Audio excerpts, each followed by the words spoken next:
नमस्कार, बहुत स्वागत है आप सभी का। मैं हूं आपके साथ लोकेंद्र त्यागी। कोरोना की रफ्तार पर ब्रेक लगने लगा है। मध्य प्रदेश और छत्तीसगढ़ में कोरोना के मामले तेजी से कम हो रहे हैं, जो राहत की बात है। हालांकि टेंशन ब्लैक फंगस के मामलों ने बढ़ा दी है। मध्य प्रदेश और छत्तीसगढ़ समेत 14 से ज्यादा राज्यों में ब्लैक फंगस को महामारी घोषित किया गया है। मध्य प्रदेश में ब्लैक फंगस के 600 से ज्यादा केस हैं, जबकि छत्तीसगढ़ में भी 100 से ज्यादा केस अब तक सामने आ चुके हैं। ऐसे में अब कोरोना काल में इस नई महामारी से निपटने की तैयारी की जा रही है। एक तरफ कोरोना से राहत मिल रही है, तो वहीं ब्लैक फंगस की आफत बढ़ रही है। इसी मुद्दे पर आज हम बातचीत भी करेंगे। हमारे साथ कुछ खास मेहमान भी रहेंगे कि आखिरकार कोरोना काल में जो नई आफत आ गई है, इससे कैसे निपटा जाए। 14 राज्यों में इसे महामारी घोषित कर दिया गया है, तो इसका क्या अपना फायदा होगा और कैसे अब इसको आगे सरकार ट्रीट करेगी, ये बड़ा सवाल हो जाता है। तो ब्लैक फंगस को लेकर भी अब सरकार सजग हो गई है, सतर्क हो गई है और महामारी इसे भी घोषित किया जा रहा है। इसमें वैसे भी जो मोर्टेलिटी रेट है वो बहुत ज़्यादा है। बहुत ज़्यादा चांस होते हैं कि किसी व्यक्ति की आंख की रोशनी चली जाए या फिर किसी व्यक्ति की जान भी जा सकती है। हालांकि इसका इलाज ऐसा नहीं है कि नहीं है, इसका इलाज संभव है, लेकिन दिक्कत यह है कि अभी इंजेक्शंस की आपूर्ति हमारे पास नहीं हो पा रही है। इंजेक्शंस की कमी है।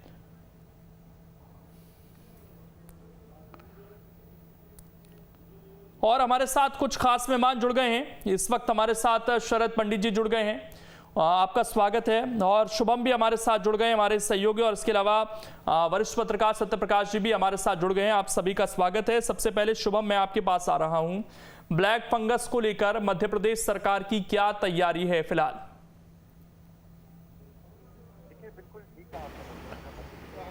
देखिए, बिल्कुल ठीक कहा आपने लोकेंद्र। मध्य प्रदेश में अब एक बड़ी समस्या ब्लैक फंगस की आ गई है और ब्लैक फंगस के साथ साथ अब तो वाइट फंगस के भी मामले जबलपुर और भोपाल में सामने आ गए हैं। तो ये वाकई में एक गंभीर मामला है। हालांकि सरकार की ओर से बात की जाए तो मुख्यमंत्री से लेकर चिकित्सा शिक्षा मंत्री सभी यही कह रहे हैं कि इसको लेकर जो इस्तेमाल होता है इंजेक्शन लाइपोसोमल, उसकी कमी आ रही है। मुख्यमंत्री शिवराज सिंह चौहान ने कुछ दिन पहले ही प्रधानमंत्री नरेंद्र मोदी से इस बारे में बातचीत की। प्रधानमंत्री नरेंद्र मोदी ने कहा कि इस इंजेक्शन को हमें बाहर से इंपोर्ट कराना होगा। अब बाहर से ये कब इंपोर्ट होगा, कब मध्य प्रदेश पहुंचेगा, कब बांटा जाएगा, इसको लेकर अभी तक कोई ऐसा समय तय नहीं किया गया है। कुल मिलाकर सरकार ये स्पष्ट कर चुकी है कि बिल्कुल ये इंजेक्शन हमारे पास अवेलेबल नहीं है। हालांकि चिकित्सा शिक्षा मंत्री विश्वास सारंग का कहना है कि हमने इस विशेषज्ञों की राय पर एक और इंजेक्शन बताया, एक और मेडिसिन बताई है, उसको लेकर हमने ऑर्डर ज़रूर कर दिया है। तो इसके मामले जो है लगातार बढ़ रहे हैं। न सिर्फ मामले बढ़ रहे हैं बल्कि मौत भी ब्लैक फंगस के चलते जो है वो लगातार हो रही है। हालांकि मध्य प्रदेश सरकार ने इसे महामारी घोषित कर दिया है। दूसरी ओर कोरोना के भी मामले मध्य प्रदेश में ज़रूर कम हुए हैं, मगर आप देखेंगे डेथ रेशो, मौत का आंकड़ा, वो लगातार कम नहीं हुआ है। अभी भी 70-80 मौतें मध्य प्रदेश में रोज़ाना ही हो रही है, जो कि एक चिंताजनक बात है। हालांकि मध्य प्रदेश का पॉजिटिविटी रेट काफ़ी कम हुआ है, 5% से नीचे भी आया है। और 1 जून से अब सरकार अनलॉक की तैयारी कर रही है। 3 जोन में इसे बांटा जाएगा, red zone, green zone, orange zone. यानी कि जितने मामले जहां पर ज़्यादा है उससे रेड, सबसे ज़्यादा मामले रेड जोन, उससे कम में ऑरेंज, और उसके बाद अगर मामले यहां पर बिल्कुल कम है तो उसे ग्रीन जोन, और उस हिसाब से ही उन इलाकों में छूट दी जाएगी। तो सरकार इसको लेकर भी लगातार तैयारी कर रही है।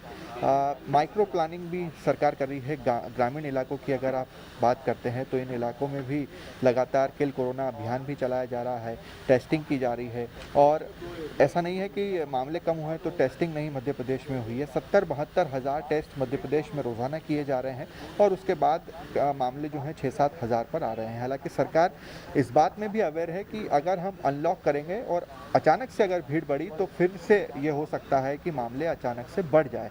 लिहाजा हमें सोच समझ कर कदम उठाने होंगे। एक अपील जनता से भी की है कि आप लोग भी कोरोना से जो जंग चल रही है, इसे अगर हमें जीतना है तो जनता का भी सहयोग पूरी तरह से चाहिए।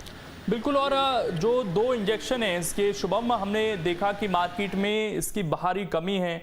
सरकार ये दावा तो ज़रूर कर रही है कि हम व्यवस्था कर रहे हैं, लेकिन मध्य प्रदेश के कोटे में अभी तक कितने इंजेक्शन आ पाए हैं जो अस्पतालों को उपलब्ध सरकार करा रही है, कितने का आगे ऑर्डर दिया गया है, इसको लेकर कुछ स्पष्ट जानकारी है क्या? और जो मरीजों की संख्या है वो भी क्या है, कुछ इस पर जवाब आया है? क्योंकि महामारी तो घोषित कर दी, तो इसका मतलब तो डेटा भी अब सार्वजनिक होना चाहिए इसका। देखिए, अभी तक इसका कोई डेटा सामने नहीं आया है। कितने मरीज सामने आए हैं इसका सरकारी डेटा हमारे पास नहीं है। कितने इंजेक्शन ऑर्डर किए गए हैं इसका डेटा नहीं है। ये ज़रूर सरकार स्पष्ट कर रही है कि हमारे पास इस इंजेक्शन की कमी है। प्रधानमंत्री तक का मुख्यमंत्री शिवराज सिंह चौहान ने जिक्र किया है कि प्रधानमंत्री से हमने इस बारे में बातचीत की है, तो उन्होंने कहा है कि हमें इस इंजेक्शन को बाहर से इम्पोर्ट करना होगा। अब हम ये तो सरकार की बातचीत हो गई। अगर आप भोपाल के दवा बाज़ार की बात करते हैं, जहाँ पर हमने दुकानदारों से बातचीत की, तो उन्होंने कहा कि हमें कम से कम 10 से 15 दिन का समय लगेगा। जहाँ से हम ये स्टॉक बुलवाते हैं, जब ये मैन्युफैक्चर ही नहीं हो रहा है तो समस्या तो सामने आ ही रही है। तो उसको लेकर हम जब ऑर्डर कर रहे हैं तो हमें आगे से बोला गया है कि तकरीबन 10 से 15 दिन का वक्त लगेगा, तब आपके पास ये इंजेक्शन उपलब्ध हो सकेंगे। तो सरकार ने अपने ओर से ऑर्डर दिए हैं, वो भी यही कह रहे हैं, समय नहीं तय बता रहे हैं कि कब ये होगा। देखिए, ये इंजेक्शन तकरीबन 5-6 हज़ार रुपये का जो है आता है, और जिस तरह से रेमडेसिविर 6 इंजेक्शन एक मरीज़ को लगते थे, ठीक उसी तर्ज पर जो लाइपोसोमल इंजेक्शन है, ये एक मरीज़ को 4 इंजेक्शन लगते हैं। यानी कि आप मानिए 7,000 के हिसाब से 28-30 हज़ार रुपये के ये इंजेक्शन एक मरीज़ को लगना है। अब यहाँ तो एक इंजेक्शन भी उपलब्ध नहीं हो पा रहा है, तो ये वाकई में एक बड़ी समस्या है। सरकार लगातार कोशिश कर रही है। हालांकि चिकित्सा शिक्षा मंत्री ने कहा है कि इस इंजेक्शन के अलावा भी हम दूसरे इंजेक्शन पर ध्यान दे रहे हैं, उसको लेकर भी हमने ऑर्डर दिए हैं, तो उसे भी हम इस्तेमाल करेंगे। विशेषज्ञों का ये कहना है, एक्सपर्ट्स का ये कहना है कि ये इंजेक्शन भी काफ़ी फायदेमंद साबित हो सकता है। सत्य प्रकाश जी, डेटा उपलब्ध कराना चाहिए सरकार को अगर महामारी घोषित कर दिया है, लेकिन अभी तक ये स्पष्ट नहीं है कि मध्य प्रदेश में कितने केस हैं, उन कितने लोगों की मौत हुई है, दवाइयों का क्या फिलहाल स्टेटस है। अगर ये जानकारी नहीं होंगी तो सर इसे महामारी घोषित करने का फायदा क्या हुआ फिर? बिल्कुल लोकेश जी, आपने बहुत अच्छा प्रश्न किया है। ये बहुत इंपॉर्टेंट, जब तक हम ये ट्रेस नहीं कर पाएंगे कि कितने केसेस रिपोर्ट स्टेट में हो रहे हैं। जैसे मध्य प्रदेश या पूरे देश में कोविड-19 पैंडेमिक है, इसको भी स्टेट ने सैटरडे को घोषित कर दिया है, लेकिन इसके बावजूद भी कोई बुलेटिन नहीं आ रहा है। अगर इसका एक बुलेटिन, मीडिया बुलेटिन आए या जो जारी किया जाए, उससे ये पता लगेगा किस शहर में कितने केसेस हैं। जब केसेस का आइडिया नहीं होगा तो हम जो तैयारियां हैं उनको कैसे करेंगे। वैसे मेरे ख्याल से ऑल टुगेदर 1044 केसेस अभी तक पूरे प्रदेश में रिपोर्ट हो चुके हैं और मोर देन 30 डेथ्स रिपोर्टेड है। लेकिन इसके बावजूद भी सरकार ने अभी वो इंतजाम नहीं किए हैं जैसे कि जिस हमने ये जो लड़ाई लड़ी थी कोविड की, उस लड़ाई के तहत। हालांकि ये बात पक्की है कि दोनों स्टेट में कोविड में केसेस में तो कमी बहुत कुछ आई है, लेकिन अब जो नई समस्या, नया चैलेंज आ रहा, उसको निपटने के लिए पूरी व्यवस्थाओं पर फोकस करना है। उतनी दवाएं, इसकी दवाएं कोविड से भी ज्यादा महंगी है, इतनी महंगी क्योंकि इसमें नंबर ऑफ इंजेक्शन बहुत ज्यादा दिए जाते हैं। इन दवाओं का इंतजाम, इसके साथ ही साथ जब कोविड को रोकने का सबसे बेहतर तरीका भी एक ही है, वैक्सीनेशन पर फोकस। आपने देखा होगा कि वैक्सीनेशन या वैक्सीन की अवेलेबिलिटी भी पर भी बड़ा सवाल है पूरे दोनों प्रदेशों में। जब वैक्सीन ही नहीं है तो हम वैक्सीन लगाएंगे कैसे? तो ये सुनिश्चित किया जाए कि वैक्सीन की उपलब्धता बढ़ाए। साथ ही एपिडेमिक अगर घोषित किया है तो उसके जो नॉर्म्स हैं, उसके जो स्टैंडर्ड हैं, उस स्टैंडर्ड से जो स्टेट की तैयारियां हैं उनको पूरे को सुनिश्चित करना सरकार का इस समय बहुत महत्वपूर्ण। एक सबसे महत्वपूर्ण बिंदु और है कि लोगों को अवेयर अभी तक नहीं किया गया इस बीमारी के। केवल ये तो मीडिया का बड़ा कमाल है कि मीडिया लोगों को अपने विभाग पर अवेयर कर रहा है, लेकिन स्टेट उतना अवेयर नहीं कर रहा है जिस प्रकार से किसी एपिडेमिक या पैंडेमिक को किया जाता है। तो ये चीज अवेयरनेस लाने की जरूरत है। दूसरा, सभी चीजें ईएनटी से रिलेटेड डॉक्टर्स का तुरंत एंगेजमेंट होना चाहिए, वो भी शायद कम दिख रहा है क्योंकि हर हॉस्पिटल में डिस्ट्रिक्ट लेवल पर अभी क्या है, बड़े बड़े शहरों में केसेस रिपोर्ट हुए हैं तो उन केसों पर तो फोकस है, लेकिन जब जो पैंडेमिक से, जो कोविड-19 से पीड़ित पेशेंट थे, वो लौट के घर पहुंच गए हैं, छोटे जगहों पर पहुंच गए हैं या डिस्ट्रिक्ट हेडक्वार्टर पर पहुंच गए, वहां पर क्या इंतजाम हैं, वो इंतजाम अभी तक मुझे पूरे स्टेट में कहीं दिखते नहीं।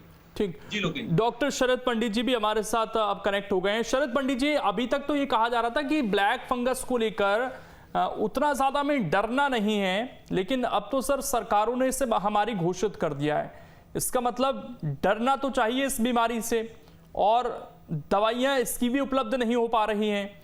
तो सर ये इतनी कहा तो ये जा रहा है कि ये कहीं भी हो सकता है, पेड़ों में, मिट्टी में, ये अचानक से हमारे शरीर में कैसे एंटर करना शुरू हो गया? सर इसमें कुछ आपको अभी तक जो केसेस आपने देखे हैं, कैसे ये लोगों के भीतर तक पहुंच रहा है, और क्या इसका खतरा भी उतना ज्यादा जितना कोरोना का है कि हम उस इंसान से मिल नहीं सकते हैं या वो दूसरे को फिर संक्रमित कर सकता है? ये भी उसी तरह की बीमारी तो नहीं है?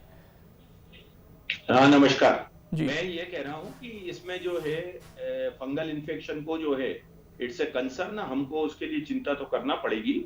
और देखिए, जो एपिडेमिक घोषित किया गया है विभिन्न राज्यों में, उसका कारण ये है कि उसके लिए जो उसकी सुपरविजन और मॉनिटरिंग जो है वो सही रूप में हो जाए। और जो है महामारी एक्ट के अंतर्गत इसमें जो है जो प्रावधान है उसके अंतर्गत इस पे जो है बराबर नोटिफिकेशन और जो है अन्य इंफॉर्मेशन देने वाला कार्य भी बन जाएगा, ताकि ये केस कहीं हमारे नॉलेज में नहीं आए। तो इसलिए ये जरूरी है कि इसके लिए भी बराबर ये नोटिफाइबल डिजीज में अब आ गया है।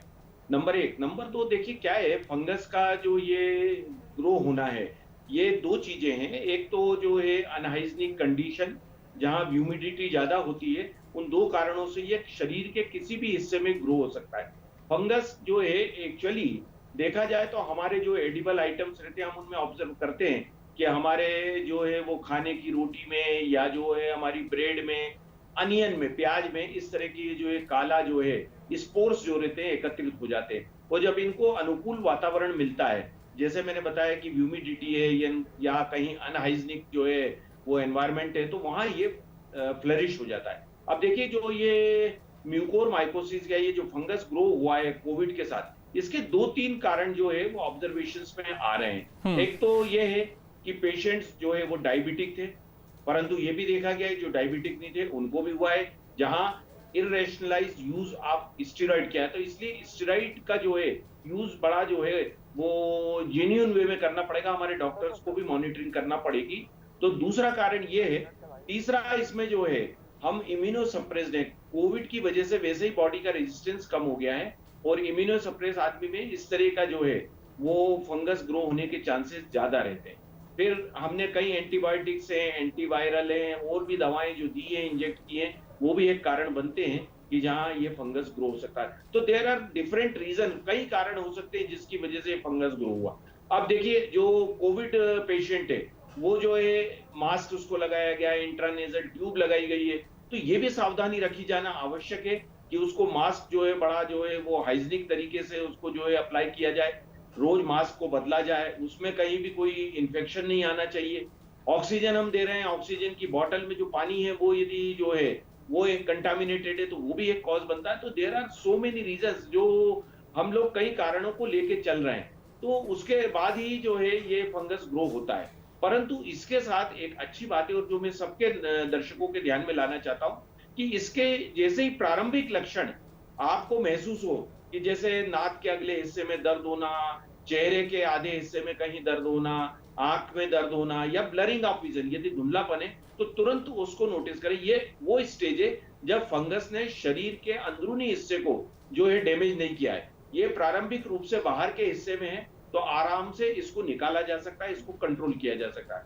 परंतु लगभग 1 सप्ताह ये बाहरी हिस्सों में, नाक के हिस्से में या साइनसेस में रहने के बाद ये अंदर प्रवेश कर जाए, तब कठिनाई आती है, और उस समय हमको कई ऐसी जो है डिब्राइडमेंट सर्जरीज और जो है डिसफिगरमेंट वाले जो है ऑपरेशंस करना पड़ते हैं। तो मैं ये कहना हूं कि फंगस का ग्रो सर मैं एक चीज और आपसे जानना चाहूंगा शरद पंडित जी, क्या ये बीमारी पूरी तरीके से क्यूरेबल है? मतलब हमारी ये क्षमता है कि इसका इलाज हम कर सकें, या फिर क्योंकि एक डर फैल गया लोगों के अंदर कि अगर ब्लैक फंगस हो गया तो 50% लोग तो मरेंगे ही मरेंगे, इस तरह का डर बैठ गया लोगों के अंदर? उसके लिए जो है वो तैयारियां उतनी नहीं थी, ये बात मानते हैं हम लोग, परंतु ये है कि उसके लिए प्रयास किए जा रहे हैं। परंतु अल्टरनेटिव दवाएं जो हैं वो उपयोग में ली जा सकती हैं। और साथ ही जो मेरा ये कहना है कि अर्ली स्टेज में जैसे ही डायग्नोसिस यदि हो जाता है, तो उसको जो है इन दवाओं के बिना भी केवल एंडोस्कोपी, नेजल वॉश या इन जो है हम साधनों से भी जो है उसको कंट्रोल कर सकते हैं। तो इसमें सबसे बड़ा जो इम्पोर्टेंट जो महत्वपूर्ण बिंदु है वो ये है कि जैसे ही आप लोगों को कोई लक्षण मालूम पड़ते हैं, रोगी को तुरंत अपने डॉक्टर को रिपोर्ट करना चाहिए। तो ये चीजें ध्यान में यदि रखेंगे हम लोग, तो कभी भी जो है वो फंगस जो है आगे डैमेज नहीं होगा, ब्रेन तक नहीं जाएगा, और हमारे को जो इसमें जो जान गई है कई लोगों की, वो चीज उसको हम बचा सकते हैं। डॉक्टर साहब, इसमें जो एक पॉइंट महत्वपूर्ण कहा जा रहा है कि जब कोविड होता है तो हमारी इम्यूनिटी बहुत ज़्यादा कम हो जाती है, तो क्या हमें पोस्ट कोविड के लिए कुछ अब लोगों का डाइट प्लान या उन्हें कुछ समझाइश दी जानी चाहिए या कुछ दवाइयों के रूप में, ताकि उनकी इम्यूनिटी बूस्ट करे जैसे वो कोविड नेगेटिव होते हैं? कुछ इस तरह का प्लान हम तैयार कर सकते हैं क्या? और दूसरा ये कि जिसको कोविड नहीं भी हुआ है, अगर उसकी इम्यूनिटी कमजोर है तो ये फंगस तो क्या उसे भी पकड़ सकता है? इसमें कोरोना का कनेक्शन होना जरूरी है क्या?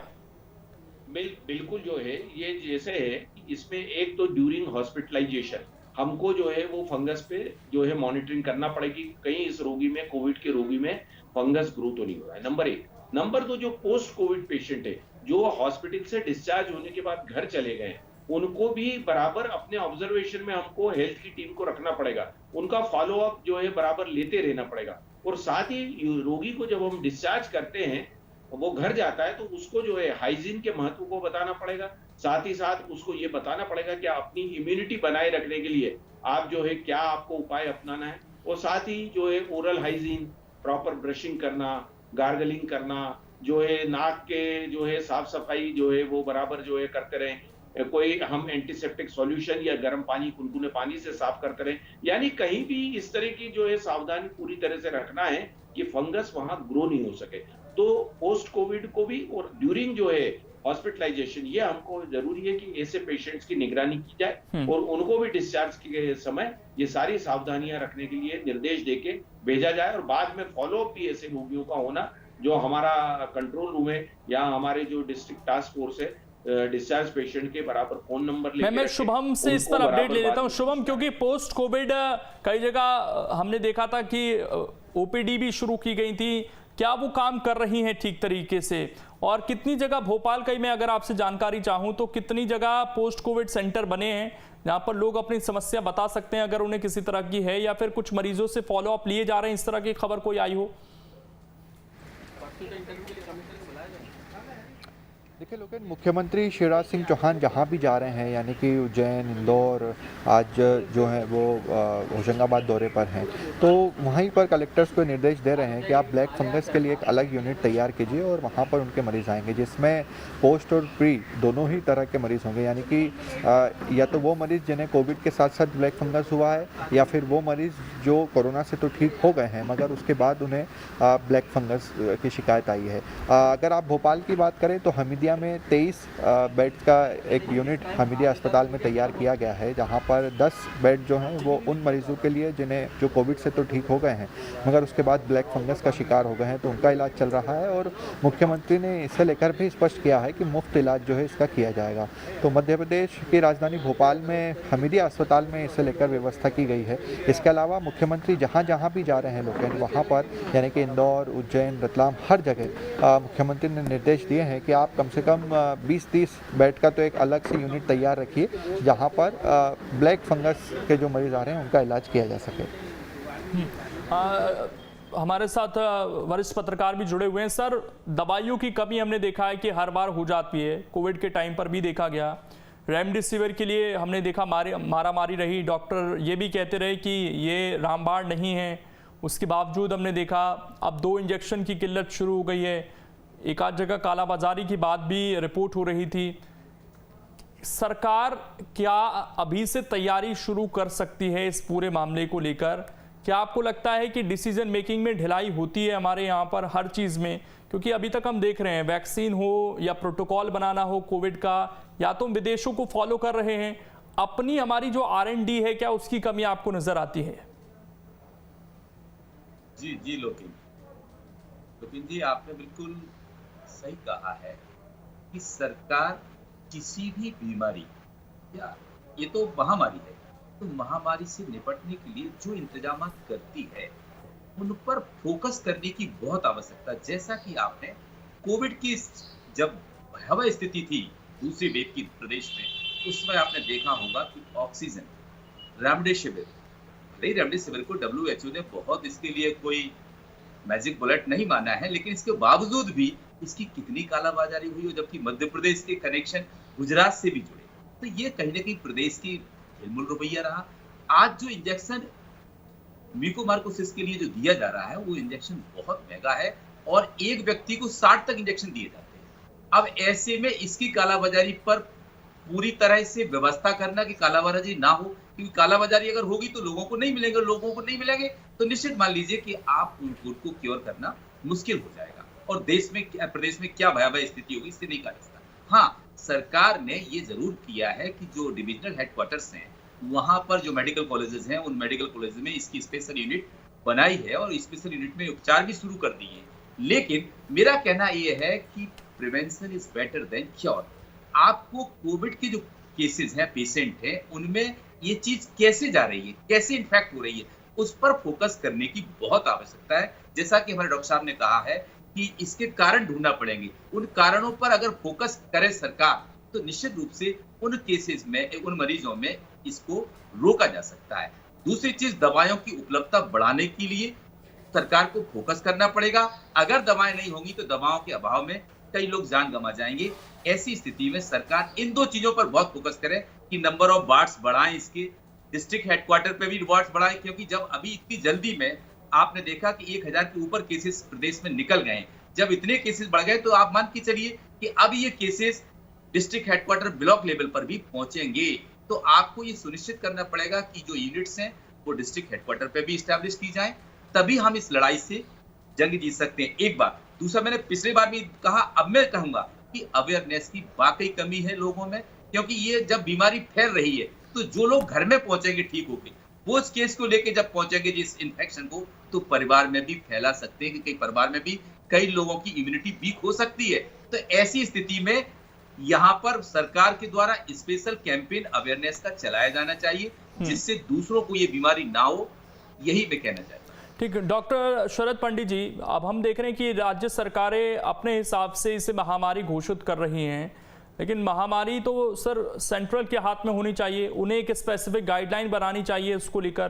क्या उसमें अभी भी हम लैग कर रहे हैं कुछ हद तक? हम एक इस बीमारी पर एक होकर नहीं सोच पा रहे हैं, एक नीति नहीं बना पा रहे हैं?